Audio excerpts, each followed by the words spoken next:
नमस्कार।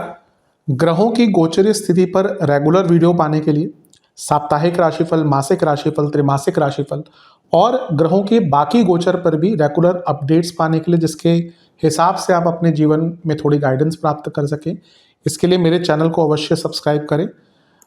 जिन लोगों ने सब्सक्राइब कर रखा है वो ऑल ये जो नोटिफिकेशन सेटिंग होती है इसको क्लिक करें, क्योंकि कभी कभी कुछ लोग बोलते हैं उनको नोटिफिकेशन नहीं मिलती। आशा करता हूँ चैनल को सब्सक्राइब करेंगे और रेगुलर वीडियोस अवश्य आप देखेंगे। नमस्कार। ओम गणेशाय नमः। ओम नमः शिवाय। मैं निखिल ज्योतिषाचार्य आप सभी का मेरे चैनल पर पुनः स्वागत करता हूँ। आशा करता हूँ कि आप सभी स्वस्थ होंगे। महादेव की कृपा आप सभी पर सदैव बनी रहे। ये वीडियो धनु यानी कि सजिटेरियस के लिए बहुत विशेष है, क्योंकि वीडियो है 12 जनवरी से 18 जनवरी 2026 के साप्ताहिक राशिफल के बारे में। कैसा रहेगा आने वाला सप्ताह धनु के लिए। नए दर्शकों के लिए बता दूं कि जो मेरा साप्ताहिक राशिफल होता है वो प्रमुखतः चंद्रमा और उनकी गति पर आधारित होता है। चंद्रमा एक बहुत विशेष ग्रह है। चंद्रमा की विशेषताएं तो देखिए बहुत हैं, लेकिन जब हम साप्ताहिक राशिफल की बात कर रहे हैं तो पहला तो उनकी तेज गति, फिर उनका मन का कारक होना, और फिर उनकी एक क्वालिटी कि वह जिस भी भाव, राशि, ग्रह आदि के साथ संबंध, संपर्क कायम करते हैं उनको बहुत एक्टिवेट कर देते हैं। इन सभी कारणों से चंद्रमा का जो गोचर होता है वो बहुत महत्वपूर्ण हो जाता है। चंद्रमा के गोचर के कारण हमारे मन, मस्तिष्क, विचार, स्वभाव, सोचने के तौर तरीके, दृष्टिकोण, हर चीज पर बहुत डायरेक्ट इम्पैक्ट पड़ता है, और इन सबको समझने के लिए साप्ताहिक राशिफल बहुत विशेष होता है। इस अंधकारमय जीवन में ज्योतिष एक मात्र विद्या है जो हमें थोड़ा सहारा देती है, रास्ता दिखाती है। भले ही ये राशिफल एक बहुत ही सामान्य आधार पर दिए जाए, लेकिन एक जनरल गाइडेंस के लिए बहुउपयोगी होते हैं।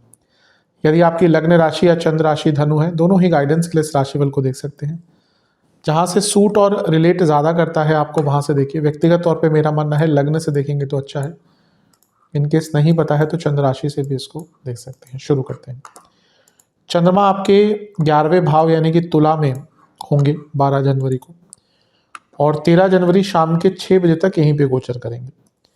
चंद्रमा का लाभ स्थान में आना बहुत अच्छा होता है।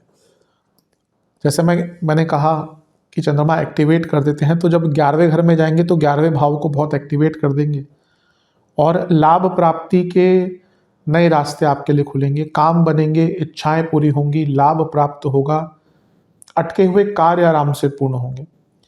वो 8वें घर के स्वामी हैं। जब 11वें घर में जाते हैं तो ये अचानक से धन प्राप्ति का योग भी बनता है।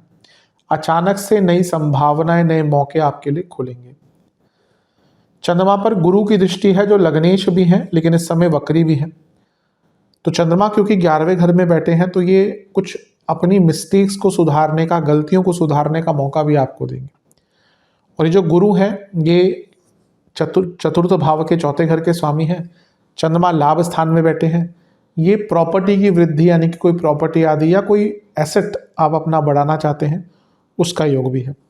चंद्रमा पर राहु का प्रभाव भी है, तो ये 3, 7, 11 का कनेक्शन हो रहा है जो इच्छाओं की पूर्ति भी दिखाता है। तो ये हफ्ते के शुरुआती भाग ही आपकी कोई इच्छा पूरी होके जाएगी। बस ध्यान ये दीजिएगा क्योंकि चंद्रमा अष्टम के स्वामी है, गुरु से दृष्ट है जो वक्री है, और राहु से दृष्टि है वो तो सदैव वक्री रहते हैं। और ये दोनों ग्रह एक्सपैंड करते हैं क्योंकि अष्टम भाव अपनी अनिश्चितता का भाव लाता है, 11वां भाव थोड़ा वासनाओं की तरफ भी लेके जाता है। तो अपनी वासनाओं पर, अपनी इच्छाओं पर, अपने लालच पर नियंत्रण रखिएगा। अदरवाइज जो प्राप्त होना है वो तो दूर की बात, अपना ही नुकसान करा बैठेंगे।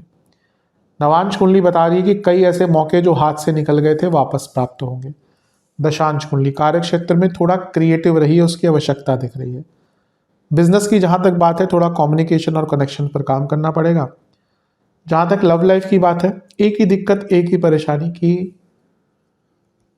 आगे नहीं बढ़ रही, चीजें स्टैग्नेट हो चुकी हैं। वैवाहिक जीवन, एक दूसरे से बातचीत कीजिए, एक दूसरे को समझिए, उसकी आवश्यकता है। स्टूडेंट्स ध्यान लगाइए, मेडिटेशन कीजिए, मन बहुत अस्त व्यस्त रहने वाला है। सेहत की जहां तक बात है, कफ की प्रॉब्लम, इंडाइजेशन और स्लीप डिसऑर्डर। सर्वाष्टक में आपका 11वां भाव बली है। धन की प्राप्ति होगी, लालच से बचें। 13 जनवरी शाम के 6 बजे चंद्रमा आ जाएंगे आपके 12वें घर में यानी कि वृश्चिक में, और 16 जनवरी सुबह के 6 तक यहीं पर रहेंगे। इसी दिन शुक्र का गोचर होगा और वो आगे चले जाएंगे मकर में। चंद्रमा का 12वें भाव में आना एक प्रकार से अच्छा नहीं माना जाता। चंद्रमा पर यहाँ पे इम्पैक्ट देखिए, 12वें घर में भी हैं और नीच के भी हो गए, और खुद 8वें घर के स्वामी। ठीक है, विपरीत राजयोग बना रहे हैं, तो कोई विदेश का काम, कोई अटका पैसा, कोई अटका लीगल कार्य, ये पूर्ण हो सकते हैं। कोई आपको किसी धार्मिक स्थल पर जाने का अवसर चाहिए, कोई प्लानिंग करनी है, अच्छा है। लेकिन चंद्रमा मन के कारक हैं, 12वें घर में पीड़ित रहते हैं और यहाँ पे नीच की अवस्था के भी हो गए, तो मन से बहुत परेशान रहेंगे। बहुत सारे बदलाव जीवन में आ रहे हैं और शायद आप उनको एक्सेप्ट नहीं कर पा रहे हैं। कई ऐसी चीज़ें आ रही हैं जो आप चेंज करना चाहते हैं लेकिन वो आप खुद नहीं कर पा रहे हैं। ये जो जद्दोजहद है, ये जो एक अनकंफर्टेबल चीज़ है, ये आपको मानसिक रूप से बहुत तंग करेगी। तो मैं तो कहूँगा कि बदलाव अगर करना है तो प्लान्ड वे में होना चाहिए। ऐसा नहीं होगा कि आपने सुबह उठ के बोला कि मुझे सब बदलना है और चीज़ें बदल जाएंगी, नहीं, ऐसा कभी नहीं होता। तो बदलाव अगर लाना है तो पहले परिश्रम इन अ प्लान्ड मैनर करेंगे तो अच्छा है। गुरु से 6 में है तो शकट योग भी बन रहा है, इसलिए कार्य चीज़ें विलंबित होंगी और वो फ्रस्ट्रेशन को आपके और बढ़ाने वाली है। इसलिए जितना मेंटली स्टेबल, सरल और क्लियर रहेंगे उतना अच्छा है। ज़्यादा कुछ ट्राई मत कीजिएगा, जितना सरल इस टाइम पे, जितना अनकॉम्प्लेक्स इस टाइम पे रह सकते हैं उतना अच्छा है। नवांश कुंडली बता रही है कि अगर आपको बदलाव लाना है तो आपको उसको एक्सेप्ट पहले मेंटली करना पड़ेगा। दशांश कुंडली कार्य क्षेत्र में सब ठीक है, लेकिन किसी भी कलीग पर भरोसा मत कीजिएगा। बिजनेस में आपको आइडियाज की आवश्यकता है। लव लाइफ बहुत ज़्यादा रिजिडनेस दिख रही है दोनों ही साइड से, जिद्दीपना। वैवाहिक जीवन ट्रस्ट इश्यूज उत्पन्न होंगे। स्टूडेंट्स बहुत अच्छा टाइम है, चीज़ें बहुत आराम से प्राप्त करेंगे। सेहत के हिसाब से स्लीप डिसऑर्डर बने रहेंगे, पैरों के रोग तंग करेंगे, हार्मोनल प्रॉब्लम और ब्लड डिसऑर्डर्स तंग करेंगे, प्राइवेट पार्ट से जुड़ी प्रॉब्लम भी तंग कर सकती है। सर्वाष्टक में आपका 10वां घर बली है, जो लोग जॉब चेंज करने का प्रयत्न कर रहे थे उनके लिए अच्छा टाइम है। 16 जनवरी सुबह के 6 बजे चंद्रमा आ जाएंगे आपके लग्न भाव में और सप्ताह के अंत तक यहीं पर रहेंगे। इससे 2 दिन पहले सूर्य और इसी दिन मंगल का गोचर हो जाएगा और वो आगे चले जाएंगे। चंद्रमा का लग्न में आना यूं तो अच्छा होता है, लेकिन आपके लिए चंद्रमा अष्टमेश है तो ये थोड़ा सा कष्टकारी हो जाता है। ऊपर से चंद्रमा आपके बाधकेश के साथ भी बैठे यानी कि बुध के साथ, तो ये थोड़ा सा अनियंत्रित योग है, मतलब कि आप चीज़ों को नियंत्रित नहीं कर पाएंगे। बुध बाधकेश है, गुरु की दृष्टि है तो चलो गजकेसरी योग बन गया, गुरु लग्नेश भी है लेकिन गुरु भी वक्री है, केतु का प्रभाव भी है दृष्टि द्वारा, शनि की दृष्टि भी है। तो 4 ग्रहों का प्रभाव चंद्रमा पर कभी भी अच्छा नहीं होता और चंद्रमा खुद ही अष्टमेश है। तो शनि के कारण धन आ सकता है क्योंकि धनेश है, बृहस्पति भी कुछ संभावनाएं ओपन अप करेंगे आपके लिए, लेकिन अष्टमेश होने के नाते और केतु शनि का प्रभाव, यानी कि मेंटली बहुत डिस्टर्ब रहेंगे, पुरानी चीज़ें बहुत याद आएंगी, अपने ऊपर ही आरोपीकरण करेंगे, छोटी छोटी बातें आपको मेंटली डिस्टर्ब कर देंगी। और क्योंकि इस समय लग्नेश भी आपके वक्री हैं तो आप चीज़ों को बहुत आराम से बदल नहीं पाएंगे। ये पूरा हफ्ता आपका इसी फ्रस्ट्रेशन में जाएगा कि मैं बहुत कुछ कर सकता हूँ या कर सकती हूँ लेकिन कुछ भी नहीं कर पा रहा हूँ या पा रही हूँ। हफ्ते का अंतिम भाग थोड़ा सचेत रहिएगा, कोई भी बहुत बड़े डिसीजन मत लीजिएगा। नवांश कुंडली बता रही है कि अपने आप को ऐसे लोगों के आसपास रखें जो आपको इंस्पायर करते हैं, ना कि डिप्रेस करते हैं। दशांश कुंडली कार्य क्षेत्र में फिर भी थोड़ा बहुत भाग्य का साथ मिलेगा। अगर बॉसेस से थोड़ी अनबन हुई है तो उसको सुलझा सकते हैं। बिजनेस में एक बैलेंस लाने की आवश्यकता है, चीज़ें सही हैं लेकिन बैलेंस नहीं है।